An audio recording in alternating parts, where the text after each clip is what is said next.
Good morning. Welcome to Plugged In. Another devotion thought for this week, something to practice right after this.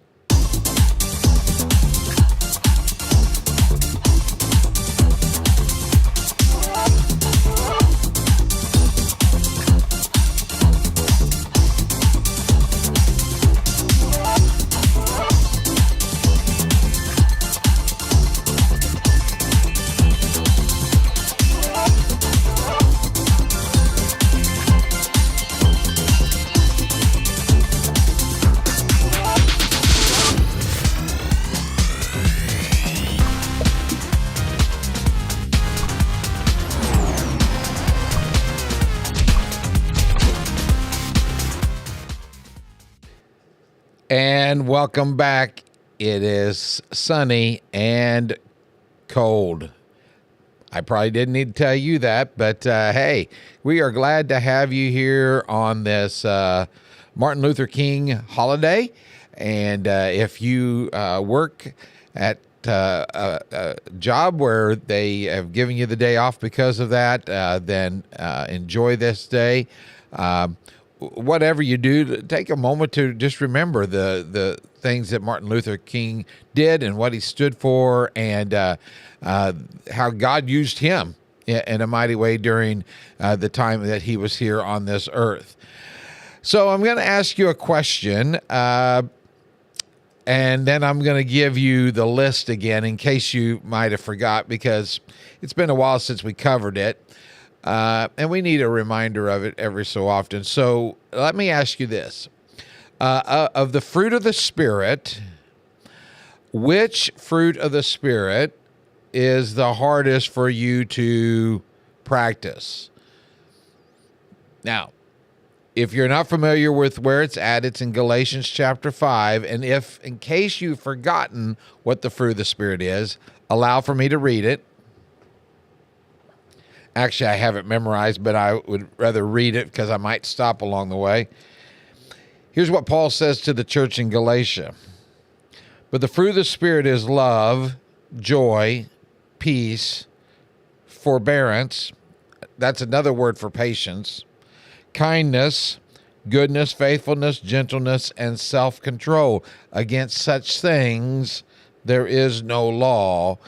Again, here's the question. Which one of those 9 is hardest for you to practice? I shared with a group one time that I kind of look at this as love and self-control are the bookends. If you have love for the people around you, whoever it is, if you love your neighbor as yourself, if you love your family, whoever it is, if you love as God loved, then the next 7 are going to fall right into place. Okay? On the other end of that, if you're practicing self-control, you're going to see that evident in those 7 things prior to self-control.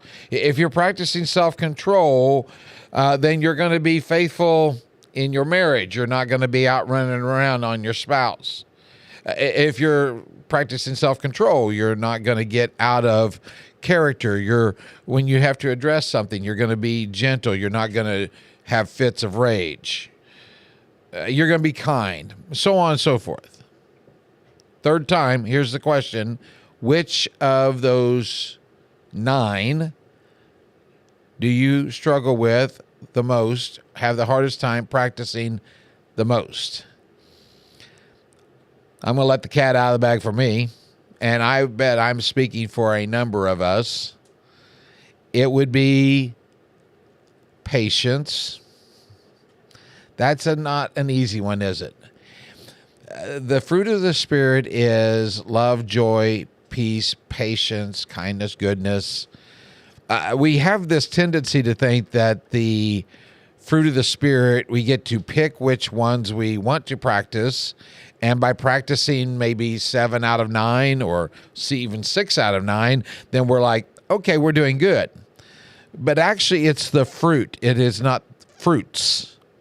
So in other words, if we're lacking in one, if we're not practicing it as often or at all, then we're not practicing the rest. It's kind of like the chain has been broken. They're all linked together.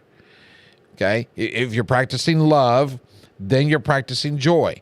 And if you're practicing joy, then there's going to be peace, and so on down through the chain link there. And so patience is one of those things that, well, we can lose. We can lose it in our home to our family. We lose it out on the basketball court, or we lose it in the stands with the referees, or if it's a baseball game with an umpire. We lose our patience if we're standing in line at Walmart in a long checkout lane.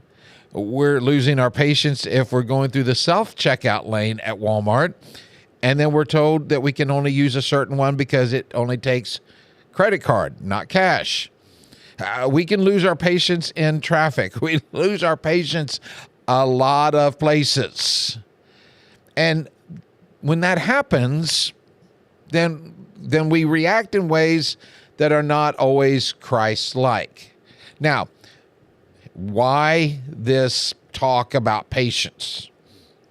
Well, in 1 Thessalonians chapter 5, we have this list of traits and attributes that we are to practice. So we opened up in the first part of chapter 5, verse 12, about being respectful to those in church leadership.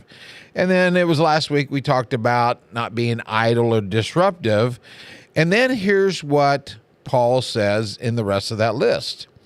He says, encourage the disheartened, help the weak. Oh, there it is. Be patient with everyone. And in fact, here's what Paul says, or maybe here's what Paul doesn't say. He doesn't say, be patient with those who think like you, who vote like you, who like the same teams that you like. It doesn't say, be patient with those who feel the same way that you feel about issues. He doesn't say, be patient in a selective way.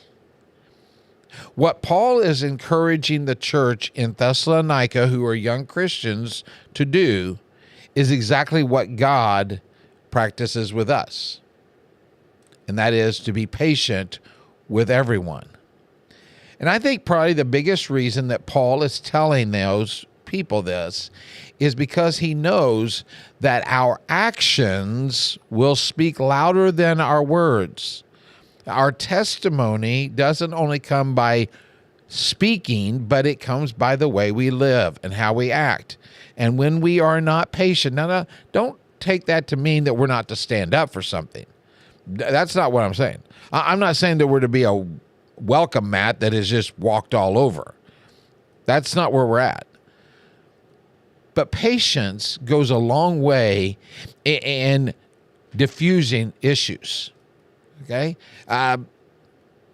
There's a scripture that says, answer somebody with a gentle tongue. Okay? It turns away wrath. That is practicing patience. We see a lot of things happening in our society today where people react on impulse. And what is that creating? Nothing but chaos and destruction. But if we're patient, then what happens is the truth comes out, whatever it might be, and then we're patient with what happens along the way. And we're practicing that with everyone. It is a thought for today. He was a great leader. He had a passion for what he believed in, Martin Luther King. But he was also patient in his endeavors. And he was patient with the enemy a lot of times. It is something for you and I to think about on this day, to be that person, not of like Martin Luther King, but to be more like Christ, who was patient with us. Thank you again for joining with us on this day. Hope you have a wonderful week. Try to stay warm, and we'll see you next Monday on Plugged In.